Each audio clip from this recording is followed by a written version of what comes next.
जय शिवराय मित्रांनो.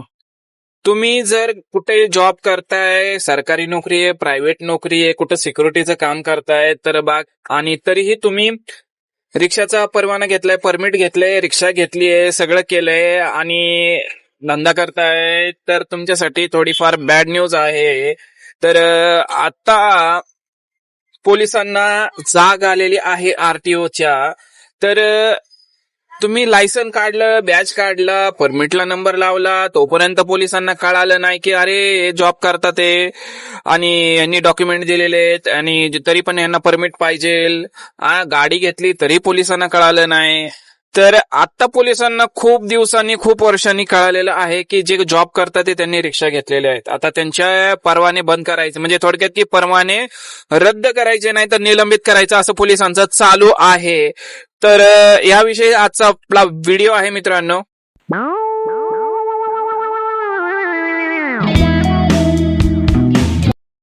पुणे आणि पिंपरी चिंचवड या शहराची एकत्रितपणे रिक्षाची संख्या जवळजवळ 1.5 लाखाच्या वरती गेलेली आहे. आणि त्याच्यामुळे काय होते की ट्रॅफिक होते, जिकडे तिकडे ट्रॅफिक व्हायला लागले जास्त, असं पोलिसांचं म्हणणं आहे. फक्त रिक्षावाल्यांमुळेच ट्रॅफिक होतं असं पोलिसांचं म्हणणं आहे. आणि रिक्षाला स्टँड खूप कमी होते, आता रिक्षा वाढल्यात, स्टँड काय वाढलंच नाही. आणि त्याच्यामुळं बरेच प्रॉब्लेम होतात की अपघात होतात, रिक्षा चालकांमुळे अपघात होतात.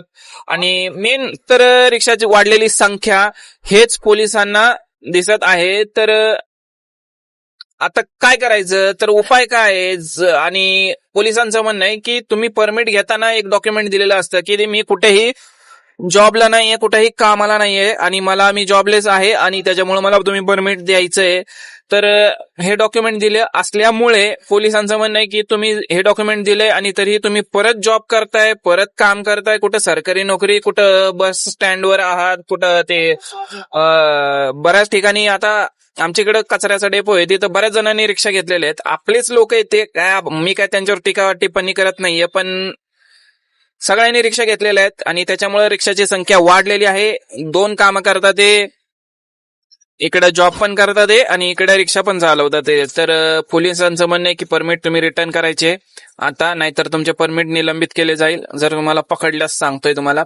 तर याच्यावर उपाय काय मित्रांनो, सांगतो तुम्हाला की तुम्ही जर कामाला जाताय, तुमचा जो ड्रेस आहे तो ड्रेस तुम्ही कधीच घालून जाऊ नका, रिक्षावर येऊ नका. तर हा एक तुमचा त्याच्यावरचा फक्त उपाय आहे.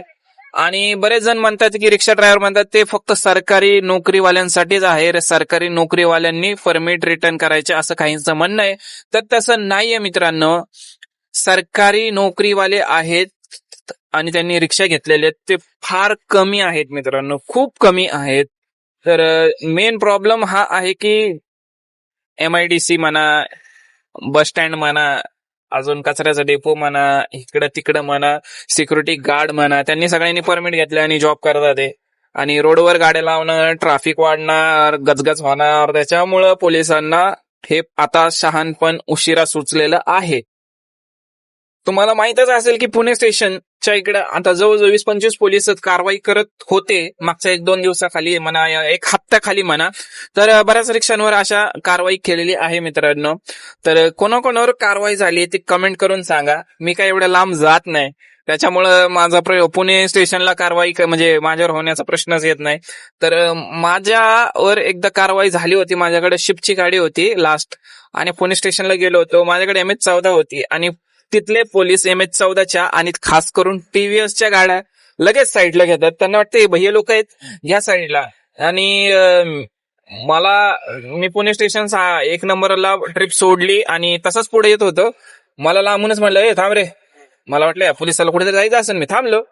आणि बरेच जो रिक्षावाले म्हणजे गाडी चालू करून पळायला लागले होते आणि मी थांबलो येड्यासारखा. बसला ना गाडीत येऊन, माझ्यासारखे 4 जण पकडले, 4ही जण भैये होते आणि मी एकटाच मराठी सापडलो त्यांना. तर मला घेऊन गेले त्या कोरेगाव पार्कच्या पोलीस चौकीला. म्हणजे जवळजवळ 2 ते 3 तास माझा टाइम वेस्ट केला आणि गाडीवर 1000 रुपये पण घेतले माझ्याकडून आणि 1000 रुपयाची पावती पण टाकली. तर असा प्रॉब्लेम होतो. तर बघा मित्रांनो, अशी कारवाई होते. आणि त्याच्यात जर निघाले की तुम्ही जॉब करताय, कुठं काय करताय, जर समजा त्यांनी PF वगैरे त्याचा जर चेक केलं आणि निघालं तर मग कारवाईच अटळ आहे. तर असं आहे मित्रांनो, ज्यांना पीएफ वगैरे नाहीये तरी त्यांच्यावर कारवाई होऊ शकते. कारण तुम्ही जर समजा कपडे कंपनीचा ड्रेस घातलाय आणि त्याच्यावर रिक्षा चालवताय तर मग अशा रिक्षांवर कारवाई ही होणारच आहे. तर पुणे पोलीस आणि पिंपरी चिंचवड म्हणजे आरटीओचे जे अधिकारी आहेत त्यांना सांगणं आहे की बाबा आम्ही लायसन काढलं तिथे गेले आमचे 4,000 रुपये, आणि बॅच काढला तिथे गेले 4,000, 8,000 रुपये ते झाले, परमिटचे 11,000, म्हणजे जवळजवळ 20,000 खर्च झाला. ठीक आहे, इथपर्यंत परमिट काढस तोपर्यंत. नंतर गाडी घ्यायला 3,00,000 रुपये गेले. आता हे किती झाले? 3,20,000. समजा व्याज गेलं, व्याज बी पकडलं तर जवळजवळ हे 4 लाखाकडे जाते, 4-4.5 लाखाकडे. तर आता हे कोण देणार? ज्यांनी गाड्या घेतल्यात त्यांचे हे जे इन्व्हेस्टमेंट झालेली आहे थोडक्यात ती रिटर्न कोण देणार? आता एवढं करस्तोवर तुम्ही झोपले होते का? झालं सगळं, सरकारचा फायदा झाला, गाडी पासिंग झाली, हे झालं ते झालं, आणि कंपनीचा फायदा झाला, बजाज सारख्या टीव्हीएस सारख्या कंपन्यांचा फायदा झाला. आता नुकसान कोणाचं होतंय की रिक्षा चालकाचंच नुकसान होतंय इथं.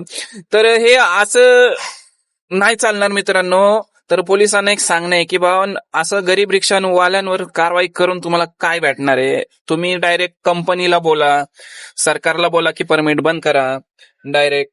आणि हे असे रिक्षावाले, आता एक असंही नाही की रिक्षावर पोट भरतं, त्याच्यामुळं एखादा रिक्षावाला की कुठं जॉब करतोय, काम करतोय, त्याची परिस्थिती खराब असेल, रिक्षावर त्याचं पोट भरत नसेल, त्याचं कुटुंब मोठं असेल, शिक्षण महाग असेल मुलांचं, तर तो काय करणार? रिक्षावर पोट भरणं खूप अवघड झाले. त्याच्यामुळे एखादा माणूस जर काम करत असेल तर तुम्ही त्याला असं त्याच्यावर कारवाई करू शकत नाही. तर जरा व्यवस्थित म्हणजे जगा आणि जगू द्या, असं एक मला म्हणायचंय.